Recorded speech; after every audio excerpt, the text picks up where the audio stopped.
and Studs! This is Brews and Studs, and welcome on into another painting tutorial. This time we're going to be looking at the Devastator Sergeant, and right now we're going to be pinwashing the particular model in question, mainly because, to be honest, I really don't like washing the model in, well, dark wash, because literally it darkens the whole model, and I really don't like that look.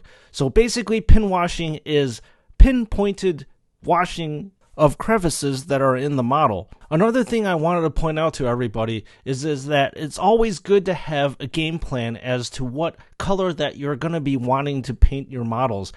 Pre-planning is definitely one of the biggest things to the successes of painting a particular model. So in this one that you're seeing right now, the Devastator Sergeant, I already had basically a color scheme in mind as to what I was going to do. So now we're going to hit it with some lead belcher, where the Auspex array is, I think that's what it's called, or at least I hope that's what it's called. And then the antenna area, as well as other various areas that you want to paint lead belcher of your choosing. I hope this video, well, it's supposed to give you at least some sort of plan or some sort of vision how your model or your squad is supposed to look. I know the colors that I choose are not probably typically standard because, well, I have many other Devastator squads and many other squads, so I wanted to basically vary up the color of every single one of these squads that I have. I don't want them to look completely 100% the same because I want to identify them on the battlefield, whether, one squad is squad A versus one squad is squad B, because it gets very confusing when you're moving these figurines around. You don't know which ones you want to move or which ones that belong in one squad versus the other. And I also want to reiterate to you, the schemes that I've chosen for myself are actually not, I guess, Codex standards for Blood Angels, mainly because, well, this Devastator Sergeant is supposed to have a blue helmet. I actually do not like the blue helmet at all, mainly because I think it does not flow well with the whole entire theme of the whole entire army. So that's why I decided to just, I suppose, go rogue and paint the army exactly how I wanted it to look, just for flow and consistency's sake. But I'll let you know that later on in this painting tutorial, I'll give you some, I suppose, nods to the blue helmet that the Devastator Sergeant as well as the rest of the Devastator squads are supposed to have. So anyways, back to the painting that's going on. You are seeing me wash the areas with Nuln Oil, specifically the areas that I have painted in lead belcher. Anyway, moving on, we are now going to be shading the metals that are on this particular model, and Reikland Flesh Shade is a very good shade to use for any kind of gold color. Now, moving on, we are now shading the ribbons with Drukhari Violet to get some shade there. Now, moving on, we are going to be using Agrax Earth Shade for anywhere that we have painted Balthazar Gold, which thankfully aren't a lot of areas on this particular model. Next, Stormhost Silver we're going to be painting the lens and eyes with, and we do this mainly because we want the contrast paint Talisar Blue to pop out. And as I was referring to earlier on, this is the nod that I actually do with the Devastators models, in which I paint all the areas that are supposed to be blue, well, subtly blue, by, like I said, painting the lenses and painting the eye lenses on the helmet of the Space Marine. I like using this little technique mainly because it gives off the metallic glow of a lens while not needing to use more advanced techniques such as like gemming, which I, to be honest, still don't know how to do very well. Actually, I can do it, but I just don't do very well enough. And now, right now, we're going to be highlighting the purple ribbons with Gene Stealer Purple. And again, with highlighting, it's important to keep in mind to actually use the edge of your brush and not usually the tip of your brush.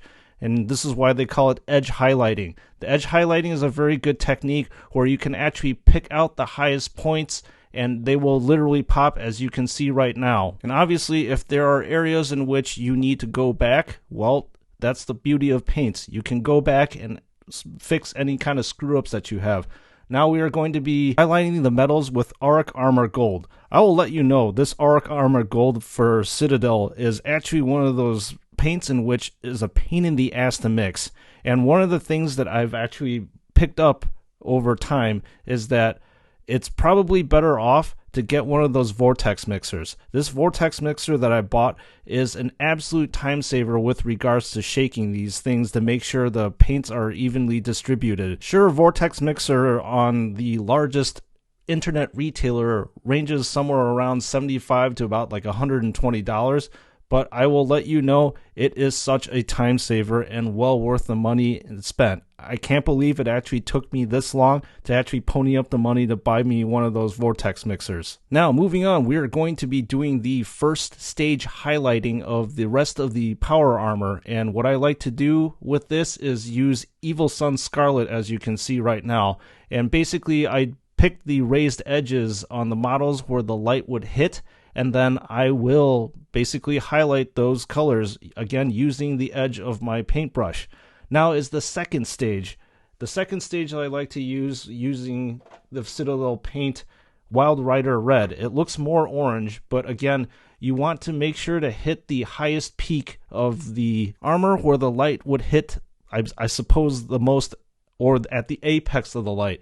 And keep in mind that the brush strokes that I'm using right now are thinner and lighter than the brush strokes that I use for, I suppose, the first stage of the highlighting painting. So far so good. As you can see over here, the model is coming along, but now we're going to be moving on to painting the bolt pistol as well as the chainsword. They actually follow pretty much the same color scheme and patterns, where most of it is actually going to be using Abaddon Black, and the highlights are going to be using Lead Belcher again, which is, well, my favorite silver color to use on these types of models. And as I said to you before, we're using Lead Belcher to paint the clip of the bolt pistol as well as the muzzle as well as the sight on top. And I think this color pattern is pretty much standard where you find in every single Space Marine. So whether you're going to be painting Blood Angels or Dark Angels or Ultramarines or Space Wolves, this is definitely the color pattern to use if you have any kind of questions as to what color scheme to use. Now moving on, you saw that we shaded all the parts that were painted Lead Belcher with Nuln Oil, and this is pretty much the standard scheme that you're going to see me do all throughout my models. Wherever you see Lead Belcher, you know that I am going to be painting with Nuln Oil. And again, right here, we're going to be highlighting the edges of the bolt pistol with Stormhole Silver to give it a little bit more definition as well as more 3D and pop. Also, moving on, we're going to be using Dawnstone for the areas that we have painted Abaddon Black, again, to add more definition when you're looking at the model on the tabletop. You have no idea how much just a black bolt pistol looks very, very drab and boring and dull until you put some pop onto it by using, like I said, a lighter gray color on the model. Next, we will be following the standard scheme of painting the handle of the chainsword, the Lead Belcher, as well as the other, I suppose, random bits, as well as the teeth of the chainsword Lead Belcher to, again, give it a little bit more contrast to look at on the tabletop. And next, we are going to be proceeding to use Corn Red for the handle of the chainsword to give it a little bit more pop and definition, because just doing black and silver is kind of bland. And again, as you saw there, we are, well, you guessed it, hitting the areas that we painted in Lead Belcher with Nuln Oil. I am also shading the grooves of the hand with Nuln Oil to give more definition as well as, well, shade. Anyways, moving on, I am using Stormhole Silver to bring out those highlights and definitions on the chainsword. So at the very apex of the teeth, that's where I'm hitting it with the Stormhole Silver. And I believe that this is a very good technique to use and gives it a lot of pop. Same thing with the Dawnstone. On the black areas on the chainsword, I am using edge highlighting technique, using, again, the edge of my paintbrush rather than the tip of it to highlight the edges and give it more pop. And once we have that done, this model is almost nearly complete, but there is a pretty big thing that's missing, which is the gigantic signum or the backpack of the Space Marine. And again, we're going to be following the same stuff that we've been doing before, highlighting the antenna areas. Well, not highlighting the antenna areas, but painting the antenna areas. This area, which is interesting, I got a little bit too sloppy with cutting the stuff off the sprue. So what I ended up doing was making sure that indented area looked like some kind of battle damage, and that's pretty easy to do, especially when you're painting the stuff with lead belcher, because it would seem plausible that after you strip down the Mephiston red exterior coat, that underneath would be just plain naked bare metal. So that's exactly what I did to cover up that area. And now we're going to be shading the various areas that, again, I have colored lead belcher with our standard Nuln Oil. Using the same technique that we did for the lenses as well as the Auspex array, I am using the Talisar blue to mimic the light that would actually come out of the lens of the Signum. And folks, we are very well near the end of painting this particular model. Again, we are going to be using the same techniques that we did before to highlight, which is highlight with Evil Sun Scarlet on the raised edges. Again, please remember to use the edge of your paintbrush rather than using the tip of your paintbrush.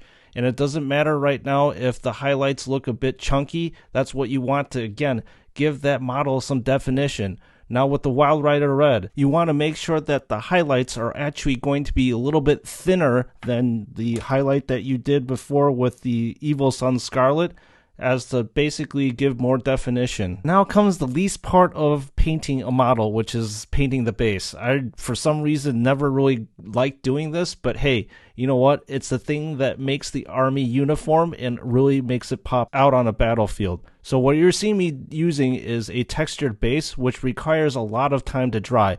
One of the things I want to let you know is, if you don't really have a lot of time, what I ended up doing was putting this particular model in front of a space heater, and that will literally dry up all the textured paints in about 5 minutes or less, because hey, who has the time to actually wait for paint to dry, right? So next we're going to be hitting this with Agrax Earthshade, and then finally using Tyrant Skull to highlight the base of the model.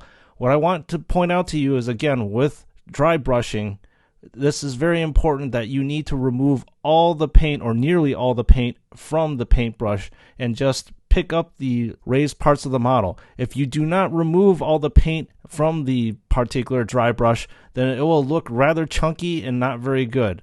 The final thing that I'm doing is adding grass to the base. You can choose to do this as well. I think adding grass or rocks or any kind of texture really brings out the model, so it definitely pops out on the tabletop. And here we go. The model is finally complete and ready to go on the battlefield and direct some Devastator soldiers to fire their missiles or heavy las cannons or whatever. This is Bruce and Studs, and I hope you enjoyed this painting tutorial. These tutorials, I'll be honest with you, take the longest to make in voiceover, so I hope that this video was well worth the effort. We feature a painting tutorial at least once a month on this channel, so look forward to more content in the coming months. That being said, I'll see you on the next build.